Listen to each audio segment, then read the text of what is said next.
Hi, this is Raymond Rose. Welcome to Raymond Rose Media. If you are new to my channel, please know that this is an audio podcast only. There's no videos to watch. I just want you to relax and enjoy the valuable information I'm going to share with you. You may even want to grab a pad and pen and take some notes along the way. We're going to talk about the 7 tips to live frugally. I want to start off by imagining that you or an average person, an average family, is bringing in $1,000 a week in income. Of that $1,000, I need you to wrap your head around this. Of that $1,000, 25% of that money, or $250, needs to be put to the side because you're going to have to be paying federal and state taxes in most cases. Another 25% of that money needs to be put to the side because you need to have a savings account for emergencies. You need to have an emergency fund, and you want to be putting money away for your future, for retirement, for any of those special large purchases you want to make.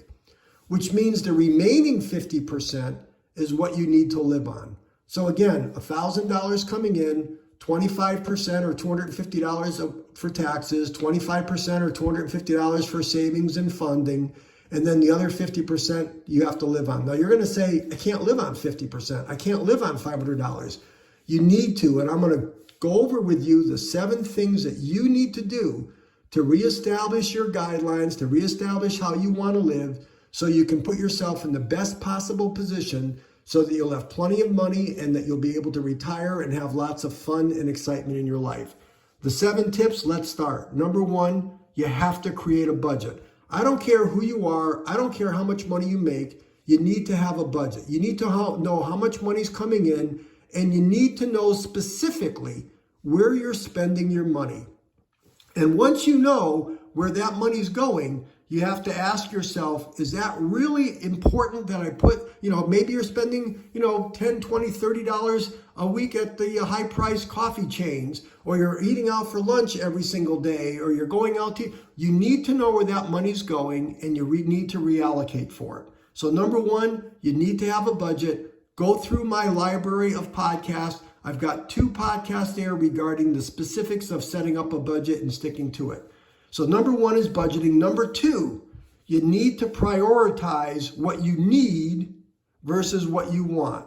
You need to understand the difference between essential expenses and discretionary spending. And you need to focus on what you absolutely need. And then everything other than that, put it to the side and rethink your position on all those different things. So number 2, set your priorities. Number 3, consider cooking at home.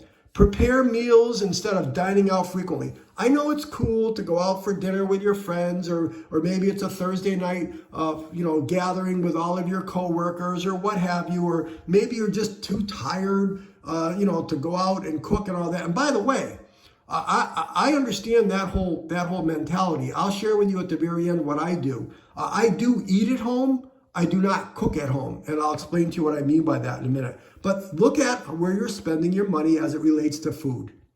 Number 4, this is a big one. Listen to my podcast on this. Limit impulse buying. You got to stop making purchases on a whim, and you need to set up a grocery list and stick to it. Always focus on the items that you essentially need and ask yourself if you truly can utilize. I know so many people that buy things on impulse. They use something for a day or a week, and the next thing you know, 2 weeks, 4 weeks, 6 weeks later, it's in the basement, it's behind, it's in the closet somewhere, it's stuck in the garage, you don't really need it.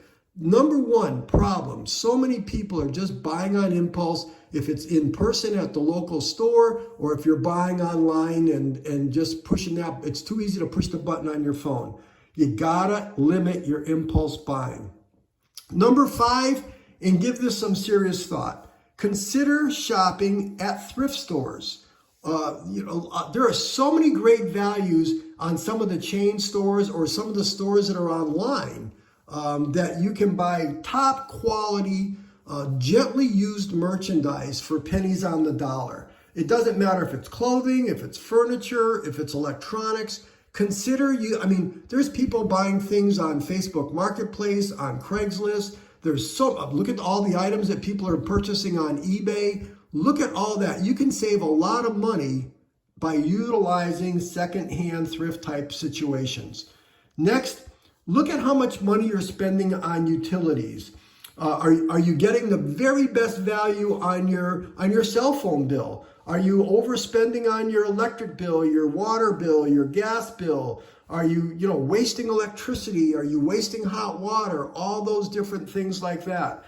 And then number 7, you need to look at discounts. Listen to the podcast that I did recently on how much money I saved by utilizing the different insurance programs that are available at Costco. That's right, Costco. By the way, I'm not getting paid for this. I'm not a representative for Costco. But I can tell you on my health insurance, on my car insurance, on my cell phone plan, I don't have cable TV. There are so many ways to negotiate discounts, to seek discounts, especially when you're making major purchases. You can save lots and lots of money.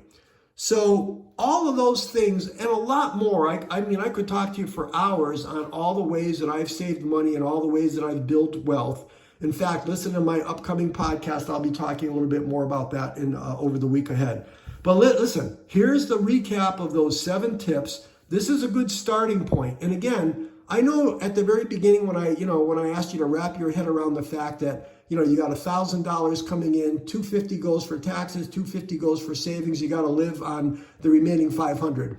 I'm not sure if you've ever heard of the term pay yourself first. And that's what this whole strategy is all about. When you got money coming in, it's easy to just go out and spend that money, blow that money, not even think twice about it. And then you sit there at the end of the year or at the end of a 5-year period and say, wow, I didn't really save any money. Well, that's because you're not paying yourself first. You have to understand that you are super important. So when the money's coming in, you got to put money to the side for yourself. I don't care if you set up a separate savings account that you put it in, or you make sure that you've got your 401k money through an employer, or if you're self-employed, you're putting money in your in your Roth or your IRA. You gotta be paying yourself first, number 1. And then lastly, at the very beginning of this, I said on what to do for taxes. I would urge everybody, I don't care how much money you make, in my opinion, everybody should be utilizing a certified public accountant to do their taxes every year.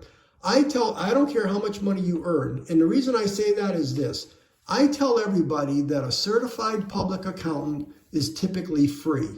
That CPA that you're going to use is somebody you want to grow old with and is going to become almost like the chief financial officer of your little family.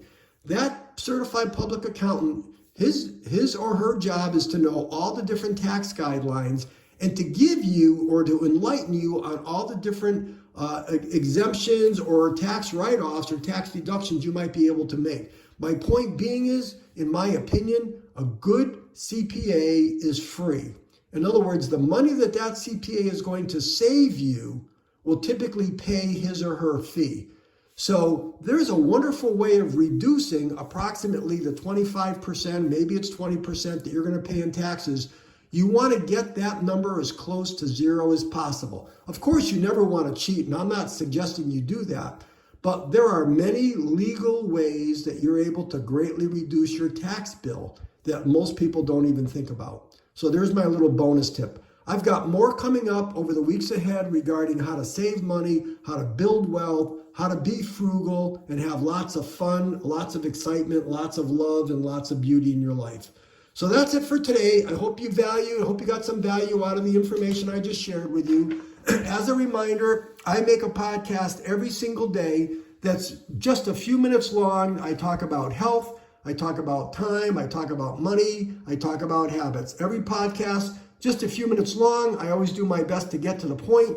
I don't want to waste your time. I'll ask you to do 4 quick things for me.